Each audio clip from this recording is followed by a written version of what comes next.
اس پاک زمین کی صورت میں خالق کا ہمیں انعام ملا، شہداء کے لہو کی عظمت سے ہم سب کو یہ پیغام ملا، یہ جان تو آنی جانی ہے، یہ جان تو آنی جانی ہے، یہ دھرتی ہر پل شاد رہے، پاکستان ہمیشہ زندہ باد رہے، پاکستان ہمیشہ زندہ باد رہے۔ بسم اللہ الرحمن الرحیم، سبحان اللہ و بحمدہ سبحان اللہ العظیم، اللہم صلی علی محمد و علی آل محمد۔ میں اس وقت موجود ہوں ضلع کونسل کے سامنے۔ آج یہاں پر افواج پاکستان سے اظہار یکجہتی کے لیے ضلع انتظامیہ، سول سوسائٹی اور مذہبی سیاسی جماعتوں نے ایک بڑی ریلی نکالی۔ میرے ساتھ اس وقت موجود ہیں ضلعی صدر پاکستان مسلم لیگ نون شعبہ خواتین مس سائمہ رشید ایڈوکیٹ۔ اب بخوبی جانتے ہیں کہ وطن عزیز پاکستان 1947 کو مارز وجود میں آیا اور اس کے ساتھ ہی اگلے دن ہندوستان دنیا کے نقشے پر نمودار ہوا۔ پہلی جنگ پاکستان اور بھارت کی 1948 سے 49 تک لڑی گئی۔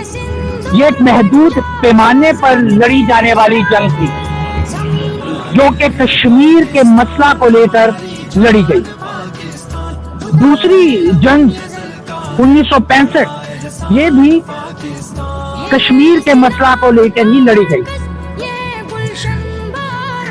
اس کے بعد 1971 کو جو جنگ لڑی گئی اس میں مشرقی پاکستان ہم سے علیحدہ ہو گیا اور بنگلہ دیش کے نام سے دنیا کے نقشے پر نمودار ہوا۔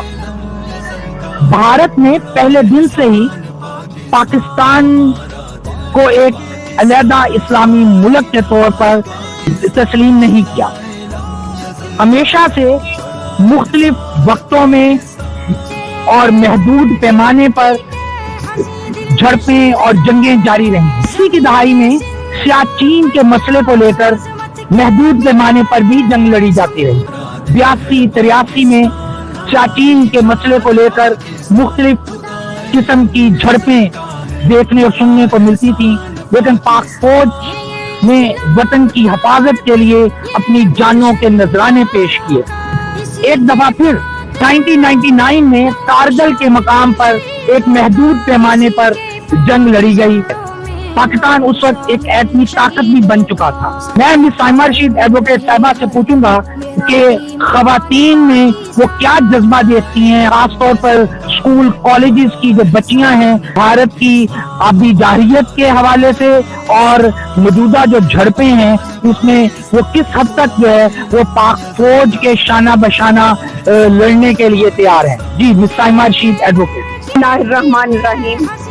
جیسا کہ آپ نے فرمایا کہ بھارت نے شروع دن سے ہی پاکستان کو ایک اسلامی مملکت کے لحاظ سے تسلیم نہیں کیا تھا، اور یہ ایک حقیقت ہے کہ 78 سال گزر گئے ہیں ہمارے وطن عزیز پاکستان کو مارتے وجود میں آئے ہوئے، لیکن انڈیا نے اسے ایک الگ مملکت کے طور پر تسلیم ہی نہیں کیا اور اپنی شرارتیں جاری رکھے۔ اور سندھ طاس کا جو معاہدہ ہے وہ اسی بنیاد پر کیا گیا تھا، پانی کا جو ہے وہ اس کی تقسیم بہتر طور پر کی جا سکے اور مناسب انداز میں جو ہے وہ دونوں ممالک اس دریاؤں کے پانی کو استعمال کر سکے۔ انڈیا نے سندھ طاس کے معاہدے کا جو خاتمہ کیا ہے، اس کی خلاف ورزی کرتے ہوئے ہمارے وطن عزیز پاکستان رئی ملک ہے، پانی کی جو قلت کرنے کی کوشش کی ہے، اور ہر سال ہی تقریباً وہ اس معاہدے کی خلاف ورزی تو ہوتی ہی ہے۔